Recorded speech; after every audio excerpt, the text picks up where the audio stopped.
The most extreme winter pattern in a decade is about to unleash across America, and it starts in less than 24 hours. Over 100 million people could be impacted by what meteorologists are calling an insane weather event. Multiple blizzards, Arctic air colder than we've seen in 5 years, and temperatures that could drop to minus 30 degrees Fahrenheit in some cities. The question that should terrify you: is your city about to be paralyzed? By the end of this emergency weather briefing, you'll know exactly when the blizzards hit, where the coldest air settles, and the one critical mistake that could leave you stranded in sub-zero conditions. And in exactly 30 seconds, I'll reveal which major city could see blizzard conditions so severe that the National Weather Service is already planning to issue warnings. Then, at minute 5, the complete timeline, showing you hour by hour when danger arrives in your region. Right now, the jet stream is doing something it only does a few times per decade. And when this happens, history shows us what comes next is always severe. As promised, Minneapolis and the Twin Cities metro area could face the most dangerous blizzard conditions since February 2011. We're talking about snowfall rates of 2 to 3 inches per hour, combined with winds gusting to 50 miles per hour. That's zero visibility, complete whiteout. Roads become impassable in under an hour. This hits Tuesday night. Most people have no idea what's coming, but here's the twist that changes everything. Minneapolis isn't even the main story.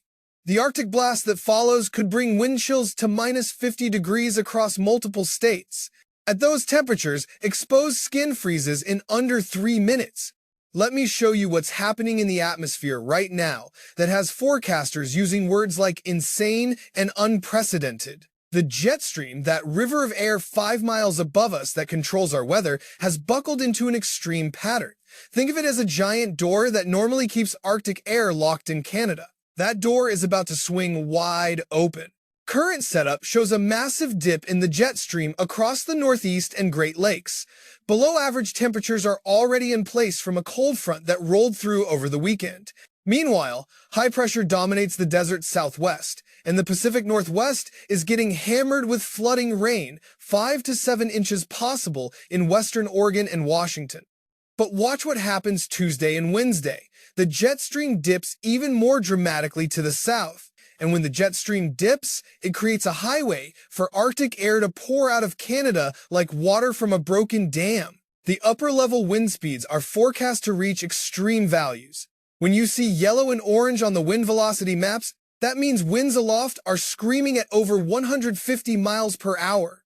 Those winds act like a conveyor belt, transporting massive amounts of frigid air southward at unprecedented speeds. Question: have you ever experienced wind chills of minus 40 degrees? Because that's what's coming for tens of millions of Americans. By Friday and Saturday, the jet stream pattern becomes locked. That's the technical term, locked. It means this isn't a quick cold snap that moves through in a day. This Arctic air mass parks itself over the eastern 2/3 of the country and stays for multiple days. Saturday morning forecast shows sub-zero temperatures across a massive area. Not just Minnesota and North Dakota, we're talking about Michigan, Wisconsin, northern Illinois, northern Indiana, Ohio, Pennsylvania, upstate New York, all of New England. And here's the number that should make you stop and pay attention. Minus 30 degrees Fahrenheit. That's the forecast low temperature for parts of Minnesota and North Dakota by Saturday morning. Not wind chill, actual air temperature. But the wind chill? Minus 50 to minus 60 in some locations. At minus 50 wind chill, you have less than 5 minutes before frostbite sets in. At minus 60, it's under 2 minutes. Walking from your house to your car becomes genuinely dangerous. The best part is coming at 3 minutes and 20 seconds, where I break down the 2 possible scenarios, and one of them impacts over 100 million people. Now let me explain the wild card that has forecasters watching closely. There are 2 ways this Arctic outbreak could unfold, and the difference between them is massive. Scenario 1, the extreme version. The jet stream dips all the way down to the Gulf Coast. If this happens, that Arctic air doesn't stop at Chicago or St. Louis. It keeps going. Nashville sees single digits. Atlanta could see teens. Even the Gulf Coast could see temperatures in the 20s and 30s. This would impact over 100 million people east of the Rockies, possibly 120 million. Imagine Houston at 28 degrees, New Orleans at 32, Birmingham at 15. These cities aren't built for that kind of cold. Pipes will burst, power grids will strain, infrastructure will fail. Scenario 2, the more likely version. The jet stream stays more zonal, that means it stays further north in a more east-west orientation. The Arctic air still invades, but it stays mostly in the northern tier of the country. The cold front makes it to the Gulf Coast, but it's weakened. Instead of teens in Atlanta, maybe low 30s. Instead of 20s in Houston, maybe upper 30s to low 40s. This scenario still impacts 60 to 80 million people, just not the extreme southern extent. Right now, the data leans towards Scenario 2, but there's still a 20 to 30% chance of Scenario 1. And when you're talking about something this impactful, a 1 in 5 chance is significant enough to monitor closely. But here's what's guaranteed regardless of which scenario unfolds. The Northern Plains, Upper Midwest, Great Lakes, and Northeast are getting hammered. That's locked in. That's happening. The only question is how far south it goes. Before we get to the Minute 5 promise, let me tell you about the snow. Because while everyone's focused on the cold, the blizzards could be even more dangerous in the short term. Right now, today, snow is already falling across the mid-Atlantic. Virginia, North Carolina, West Virginia, you're seeing it as we speak. Rates of 1 to 2 inches per hour in some areas. This continues through lunchtime today, then winds down by evening. Totals widespread 1 to 5 inches, with some areas in southern Virginia seeing 6 to 7 inches. But that's just the appetizer. The main course arrives Tuesday. Tuesday morning, North Dakota and northwestern Minnesota wake up to freezing rain and snow. Sounds minor, right? Wrong. Because what happens next is textbook rapid intensification. By Tuesday afternoon, this system explodes. Meteorologists call it a bomb cyclone when pressure drops this quickly. The snow doesn't just fall, it attacks. Rates of 2 to 3 inches per hour combined with winds that gust to 50 miles per hour. Blizzard conditions. That's not just a scary word. It's a technical term with specific criteria. Sustained winds of 35 miles per hour or greater, with snow reducing visibility to less than a quarter mile for at least 3 hours. When you're in a blizzard, you can't see your hand in front of your face. You can't tell where the road ends and the ditch begins. GPS doesn't help when you're surrounded by white. Here at Minute 5, as I promised, your complete hour-by-hour timeline. Tuesday morning, 6 a.m., freezing rain and snow develop across North Dakota. Roads become skating rinks. Tuesday, 10 a.m. system crosses into northwestern Minnesota. Snow intensity increases. Tuesday, 2 p.m. rapid intensification begins. Minneapolis sees first flakes. Duluth getting hammered. Tuesday, 4 p.m. blizzard conditions develop across northern Minnesota and northern Wisconsin. Visibility drops to near zero. This is when accidents multiply. This is when people get stranded. Tuesday, 6 to 7 p.m., Green Bay and Wausau, Wisconsin are getting hit hard. The snow is now spreading south. Tuesday, 10 p.m., heaviest snow shifts to the thumb of Michigan and northern Michigan. Minnesota is winding down, but Wisconsin and upper Michigan are in the thick of it. Wednesday, 2 a.m., snow blankets interior New England. Inland areas see accumulating snow. Coastal regions mostly rain. Wednesday, 8 a.m. system pulls away from the northeast. Lake effect snow kicks in behind it, especially around Watertown, New York. Wednesday night into Thursday, significant lake effect continues. Some areas could see an additional 6 to 12 inches on top of what the main storm brings. Now, let me give you the snowfall numbers that matter. For the mid-Atlantic, snow happening right now, 1 to 5 inches widespread. Some spots, 6 to 7 inches. For the Tuesday-Wednesday blizzard, this is where it gets serious. A narrow but intense corridor from North Dakota through northern Wisconsin into northern Michigan sees widespread 6 to 10 inches, but within that corridor, there are going to be jackpot zones. Near Duluth and northern Wisconsin, 12 to 14 inches is on the table, maybe more in localized areas. Minneapolis itself might only see 1 to 2 inches because the heaviest snow bands set up just to the north. Same for Des Moines, Chicago, Milwaukee. You might miss the worst of it. But if you're in Duluth, Superior, Marquette, Houghton, you're getting buried. Question: when's the last time you had to deal with a blizzard and minus 30-degree temperatures in the same 48-hour period? Because that's the 1 to 2 punch coming. Wednesday night, a second system begins to organize. Thursday brings another possible winter storm, this one tracking across the northern plains again. It could dive even further south than Tuesday's storm. We're watching this closely. But then Friday changes everything. That's when the real Arctic beast arrives. Late Thursday night across Montana and North Dakota, temperatures crash. We're not talking about a 10-degree drop. We're talking about a 30-degree drop in 12 hours. Friday morning, the Arctic air spreads into Minnesota, Wisconsin, Iowa, Nebraska. High temperatures on Friday, meaning the warmest it gets all day, will be 0 to 5 degrees across much of this region. In December, in the afternoon, 0 degrees. Friday night into Saturday morning brings the coldest air. Lows Saturday morning, minus 15 to minus 20 degrees.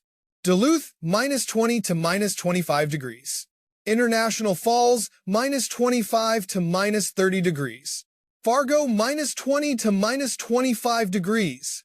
Green Bay, minus 10 to minus 15 degrees. Chicago, 0 to 5 degrees. These are actual air temperatures. Now add wind. Wind chills Saturday morning. Minneapolis, 40 to minus 45 degrees. Duluth, minus 45 to minus 50 degrees. International Falls, minus 50 to minus 55 degrees. Fargo, minus 45 to minus 50 degrees. At these wind chills, going outside without proper protection is life-threatening. Frostbite in under 5 minutes, hypothermia in under 30 minutes, even with winter clothing if you're not moving. Your car might not start. Batteries fail at these temperatures. Even with a block heater, there's no guarantee. The cold doesn't stay put either. By Saturday, it spreads east. Saturday afternoon, New York City sees highs in the teens with wind chills around 0. Boston sees highs around 15 degrees with wind chills near minus 5. Philadelphia sees highs near 20 with wind chills around 5. These cities aren't accustomed to this level of cold. Many older buildings have poor insulation. Heating systems will be maxed out. Pipes that aren't properly insulated will freeze. And it persists. Sunday isn't much warmer. Monday finally shows some moderation, but it's still well below normal. The total duration of sub-freezing temperatures in some areas, 72 to 96 hours straight, that's 3 to 4 days without getting above 32 degrees. Don't miss the next part, because what I'm about to tell you about infrastructure failure could save your life. Power grids strain under extreme cold because everyone's heating system runs continuously. Air conditioning in summer is bad, but heating in extreme cold is worse because it's less efficient. Demand spikes by 30 to 50% above normal winter usage. In Texas, in February 2021, single-digit temperatures caused the power grid to fail. Rolling blackouts affected millions. People died from hypothermia in their own homes, and that was brief cold. This could last longer and be more intense.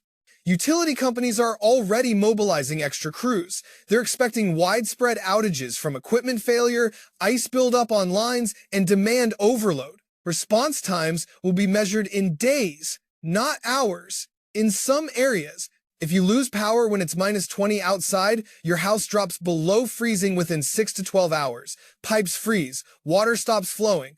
And if you can't get to a warming center or a hotel, you're in genuine danger. Water main breaks spike during extreme cold. When pipes freeze and burst, entire neighborhoods can lose water service for days.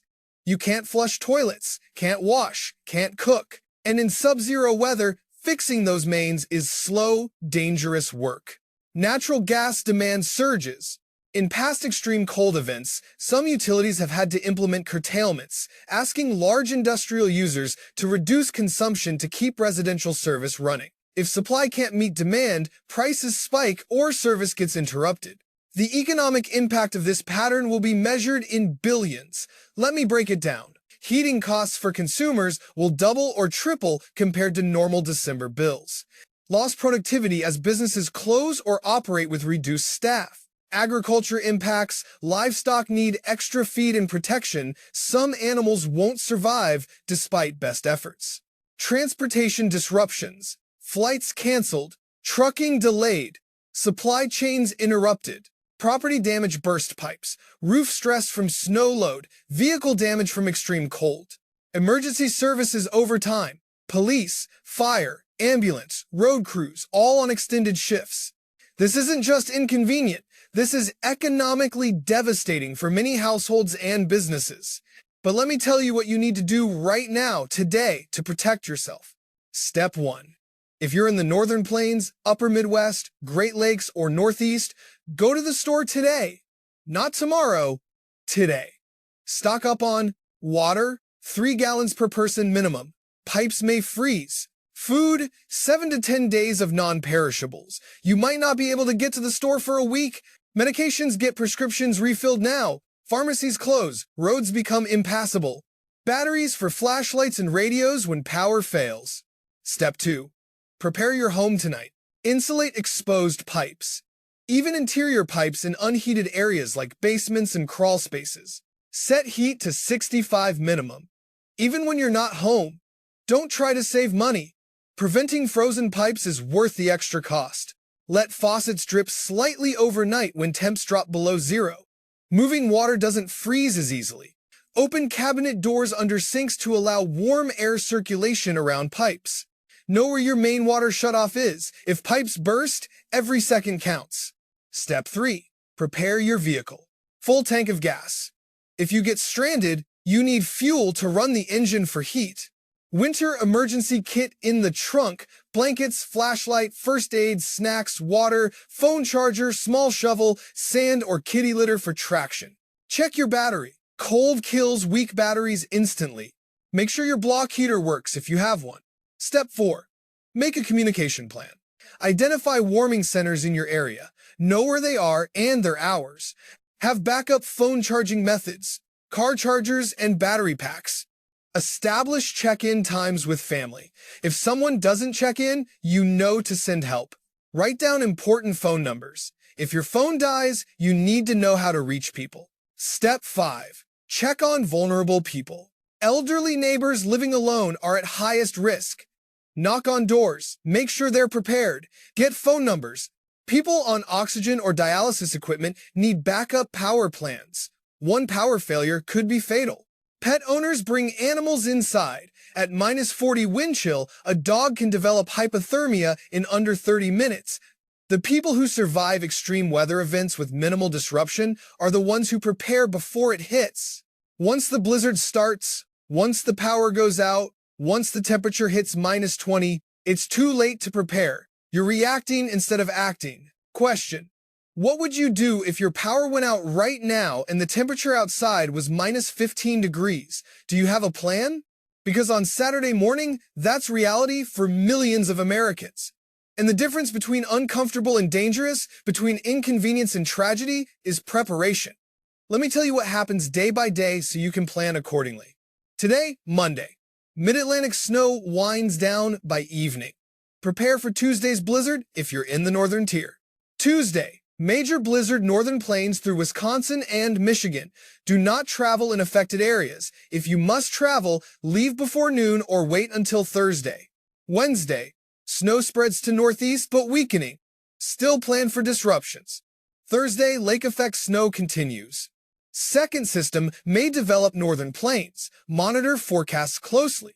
Arctic air unleashes. High temps near zero across northern tier. Begin conserving heat if power is unstable. This is when the dangerous cold really begins.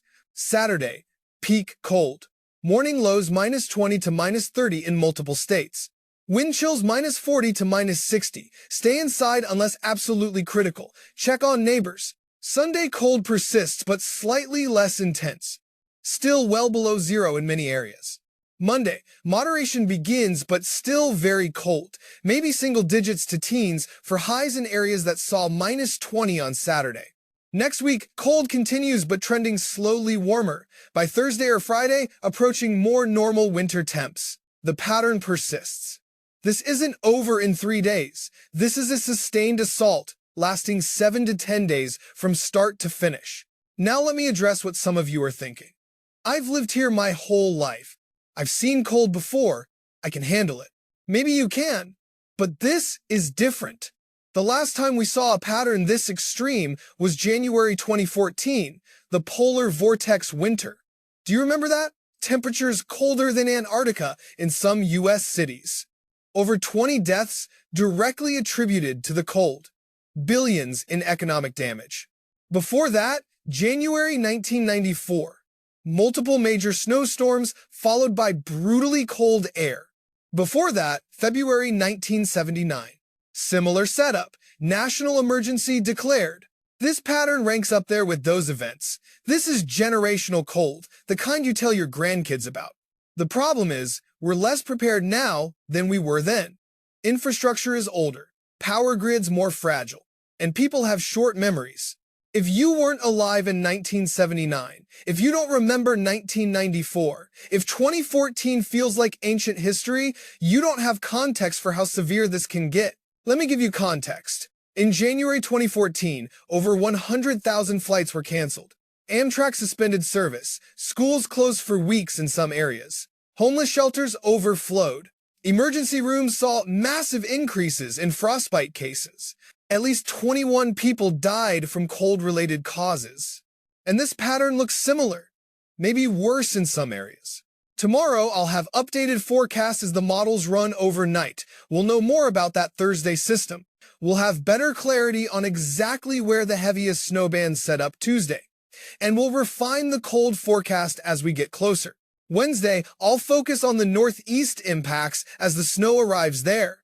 Thursday and Friday, the focus shifts entirely to the Arctic blast. I'll have street-level forecasts for major cities showing hour-by-hour temperature and wind chill forecasts. You need to follow along because details matter. A shift of 50 miles in the snow band means the difference between 2 inches and 14 inches. A change in wind direction affects wind chill by 15 to 20 degrees. Share this forecast with everyone you know in affected areas. Post it on social media. Email it to family and friends. Text it to elderly relatives. Because the more people who prepare, the fewer casualties we have. This is the most significant winter weather event of the season. Possibly the most significant in 5 years, and it starts tomorrow. Stay safe, stay warm, stay prepared, and I'll see you tomorrow with the latest updates as this pattern unfolds. Winter is here, and it's bringing everything it's got.